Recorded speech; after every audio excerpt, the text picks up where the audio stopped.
솔로몬이 자기의 왕궁을 13년 동안 건축하여 그 전부를 준공하니라. 그가 레바논 나무로 왕궁을 지었으니 길이가 100규빗이요 너비가 50규빗이요 높이가 30규빗이라. 백향목 기둥이 4줄이요 기둥 위에 백향목 들보가 있으며 기둥 위에 있는 들보 45개를 백향목으로 덮었는데 들보는 한 줄에 15이요 또 창틀이 3줄로 있는데 창과 창이 3층으로 서로 마주대하였고 모든 문과 문설주를 다 큰 나무로 네모지게 만들었는데 창과 창이 3층으로 서로 마주대하였으며 또 기둥을 세워 주랑을 지었으니 길이가 50규빗이요 너비가 30규빗이며 또 기둥 앞에 한 주랑이 있고 또 그 앞에 기둥과 섬돌이 있으며 또 심판하기 위하여 보좌의 주랑 곧 재판하는 주랑을 짓고 온 마루를 백향목으로 덮었고 솔로몬이 거처할 왕궁은 그 주랑 뒤 다른 뜰에 있으니 그 양식이 동일하며 솔로몬이 또 그가 장가든 바로의 딸을 위하여 집을 지었는데 이 주랑과 같더라. 이 집들은 안팎을 모두 귀하고 다듬은 돌로 지었으니 크기대로 톱으로 켠 것이라. 그 초석에서 처막까지와 외면에서 큰 뜰에 이르기까지 다 그러하니 그 초석은 귀하고 큰 돌, 곧 10규빗 되는 돌과 8규빗 되는 돌이라. 그 위에는 크기대로 다듬은 귀한 돌도 있고 백향목도 있으며 또 큰 뜰 주위에는 다듬은 돌 3켜와 백향목 두꺼운 판자 1켜를 놓았으니 마치 여호와의 성전 안뜰과 주랑에 놓은 것 같더라. 솔로몬 왕이 사람을 보내어 히람을 두로에서 데려오니 그는 납달리 지파 과부의 아들이요 그의 아버지는 두로 사람이니 노수의 대장장이라. 이 히람은 모든 논일에 지혜와 총명과 재능을 구비한 자이더니 솔로몬 왕에게 와서 그 모든 공사를 하니라. 그가 놋기둥 둘을 만들었으니 그 높이는 각각 18규빗이라. 각각 12규빗 되는 줄을 두를 만하며 또 놋을 녹여 부어서 기둥머리를 만들어 기둥 꼭대기에 두었으니 한쪽 머리의 높이도 5규빗이요 다른 쪽 머리의 높이도 5규빗이며 기둥 꼭대기에 있는 머리를 위하여 바둑판 모양으로 얽은 그물과 사슬 모양으로 따은 것을 만들었으니 이 머리에 7이요 저 머리에 7이라. 기둥을 이렇게 만들었고 또 2줄 석류를 한 그물 위에 둘러 만들어서 기둥 꼭대기에 있는 머리에 두르게 하였고 다른 기둥 머리에도 그렇게 하였으며 주랑 기둥 꼭대기에 있는 머리의 4규빗은 백합화 모양으로 만들었으며 이 2 기둥 머리에 있는 그물 곁 곧 그 머리에 공같이 둥근 곳으로 돌아가며 각기 석류 200개가 줄을 지었더라. 이 2 기둥을 성전의 주랑 앞에 세우되 오른쪽 기둥을 세우고 그 이름을 야긴이라 하고 왼쪽의 기둥을 세우고 그 이름을 보아스라 하였으며 그 2 기둥 꼭대기에는 백합화 형상이 있더라. 2 기둥의 공사가 끝나니라. 할렐루야. 오늘도 하나님께서 온라인 말씀 묵상을 통하여 우리에게 은혜 주시기를 바랍니다. 어떤 물체에는 무게중심이란 것이 있습니다. 무게중심이란 지구의 중력이 어떤 물체에 작용할 때 물체가 넘어지지 않고 안정적으로 서 있을 수 있도록 하는 지점입니다. 우리 주변의 가구나 타고 다니는 자동차도 무게중심이 잘못되어 있으면 넘어지거나 사고를 유발할 수 있습니다.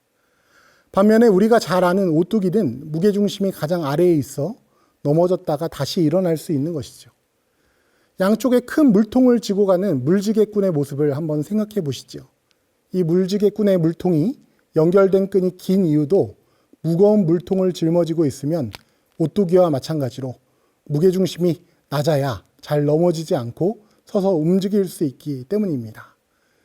그렇다면 성도의 삶의 무게중심은 어디에 있어야 하겠습니까? 어디에 있어야 하나님 나라의 백성으로서 넘어지지 않고 다시 일어서서 하나님과 동행할 수 있을까요? 어제 묵상한 본문의 마지막 절 6장 38절 말씀은 솔로몬이 7년 동안 성전을 건축하였더라고 기록합니다. 그런데 오늘 본문 1절 말씀은 솔로몬이 자기의 왕궁을 13년 동안 건축하여 그 전부를 준공하니라고 기록하고 있습니다. 하나님의 성전을 건축하는 기간은 7년이 걸렸는데 솔로몬의 왕궁을 건축하는 데는 13년이 걸렸다는 것입니다. 본문은 솔로몬이 성전의 건축보다 자신의 처소를 건축하는 데 더 많은 시간을 썼다는 것을 분명히 강조하고 있습니다. 이러한 본문의 의도로 우리는 자연스럽게 솔로몬의 삶의 무게중심이 도대체 어디에 있었을까라는 의문을 품을 수 있습니다. 우리가 이미 알고 있는 미래의 사건을 통해 우리는 그 무게중심이 하나님보다 다른 곳에 쏠려 있었음을 짐작할 수 있습니다. 오늘 본문 8절 말씀입니다. 솔로몬이 거처할 왕궁은 그 주랑 뒤 다른 뜰에 있으니 그 양식이 동일하며 솔로몬이 또 그가 장가든 바로의 딸을 위하여 집을 지었는데 이 주랑과 같더라. 솔로몬은 바로의 딸의 집을 지어야 했습니다. 즉 성전과 왕궁을 건축하는 가운데 솔로몬은 여러 가지 고민을 했어야 했지요. 정치적인 문제 등 여러 가지 문제들을 가지고 생각해야 했습니다. 이러한 문제들은 하나님께 있어야 하는 그 인생의 무게중심을 스스로 다른 곳으로 옮기게 되는 잘못을 범하게 한 것입니다. 솔로몬은 성전을 곁에 두고 있었지만 그 마음의 중심은 점점 인생의 다른 문제들로 옮겨가고 있었습니다. 그러나 솔로몬은 이랬던 자신의 인생을 이렇게 회고합니다. 헛되고 헛되며 헛되고 헛되니 모든 것이 헛되도다. 그 모든 해 아래에서 행하는 모든 일, 이 모두 다 헛되어 바람을 잡으려는 것이라고 이야기합니다. 우리는 신앙생활이라는 단어를 쓰며 이를 마치 교회 안에서의 생활로 국한되게 생각하는 경향이 있습니다. 그래서 신앙생활의 모습과 세상 가운데 보냄받아 살아가는 모습이 전혀 다른 모습으로 보일 때가 있지요. 그러나 하나님은 성도의 무게중심을 하나님께만 두라 하셨습니다. 우리는 교회 안이나 밖에서의 삶이 동일하게 하나님 중심의 삶임을 깨달아 알아야 합니다.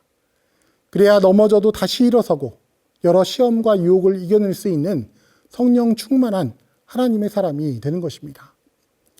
핑계 없는 무덤은 없다라는 우리말 속담이 있지요. 우리가 처한 정치적인 상황들, 경제적인 상황들, 여러 환경적 요인들, 어떤 것이 요인이 되어 그런 선택을 하고 이런 결단을 내리듯 결과에 대한 핑계는 항상 있는 것입니다. 그러나 중요한 것은 어떤 결정을 하는 순간 우리 인생의 무게중심이 어디에 있었는가 하는 것입니다. 솔로몬도 왕의 자리에서 나라를 위한, 백성을 위한 결정을 했다고 말할 수 있습니다. 그러나 분명한 것은 하나님께서 그 무게중심이 잘못되었다는 것을 하나님의 역사를 통해 우리에게 보여주고 계시다는 사실입니다. 반려견 훈련사인 강영욱 씨가 출연하는 세상에 나쁜 개는 없다라는 프로그램이나 오은현 선생님이 출연하는 금쪽 같은 내 새끼라는 솔루션 프로그램들을 보면 문제의 원인을 견주나 부모에게서 찾는 것을 볼 수 있습니다. 견주나 부모들은 저마다 이유가 있습니다. 핑계가 있습니다. 그렇게밖에 키울 수밖에 없었던, 그렇게밖에 양육할 수 없었던 이유가 있습니다. 그런데 중요한 것은 이러한 결정의 대부분이 모두가 키우는 반려견이나 아이들의 입장에서 결정된 것이 아니라 미숙한 보호자의 자기중심적이고 자의적인 해석과 대처가 문제의 원인이었던 것을 우리는 자주 볼 수 있습니다. 무게중심이 모두 나 자신에게 있었던 것이죠. 우리의 인생 가운데 하나님과 관계되지 않은 순간은 단 한순간도 없습니다. 모든 순간 하나님은 보시기에 좋았더라고 말씀하셨던 그 피조물들과 함께 하십니다. 요한복음 3장 16절은 하나님이 세상을 이처럼 사랑하신다고 분명히 증거하고 있습니다. 그러므로 우리는 반드시 하나님 중심적인 삶, 인생의 무게중심을 하나님께로 돌려놓고 살아야 합니다. 그럴 때 하나님께서 우리를 다시 일으켜 세우시고 모든 유혹과 시험을 견디어내게 하시는 하나님의 능력이 우리에게 선물되어지는 것입니다. 성전의 내부를 황금으로 장식하고 이반족 속들 앞에 자랑하기 위해 웅장하게 짓는다고 하나님이 성전 가운데서 우리와 함께 하시는 것이 아닙니다. 성전 가까이 산다고 하나님과 함께 하는 것이 아닙니다. 우리 인생의 무게중심이 항상 하나님께 있을 때, 하나님께로 둘 때 하나님이 우리의 마음의 중심을 보시고 우리의 예배를 기뻐 받으실 것입니다.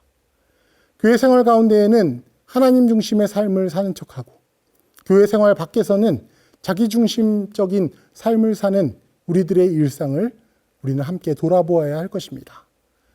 우리는 우리의 신앙생활과 일반 생활이 분리되는 것을 주의해야 합니다. 오늘 본문 21절에서 22절 말씀입니다. 이 두 기둥을 성전의 주랑 앞에 세우되 오른쪽 기둥을 세우고 그 이름을 야긴이라 하고 왼쪽에 기둥을 세우고 그 이름을 보아스라 하였으며 그 두 기둥 꼭대기에는 백합화 형상이 있더라. 두 기둥의 공사가 끝나니라.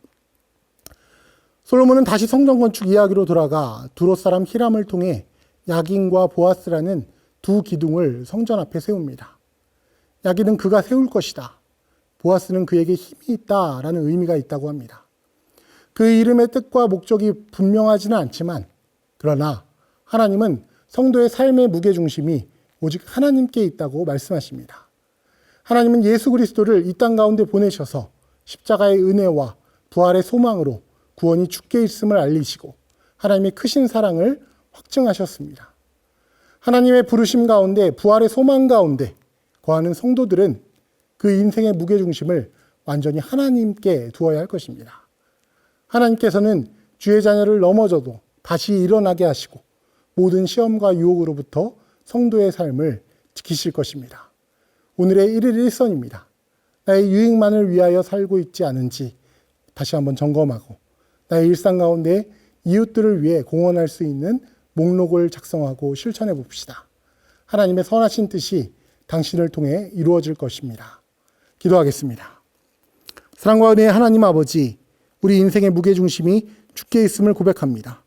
성령 충만하여 그리스도인의 사명을 잘 감당하며 부활의 소망 가운데 살아가는 주의 자녀 되게 하여 주시옵소서. 예수 그리스도의 이름으로 기도드립니다. 아멘.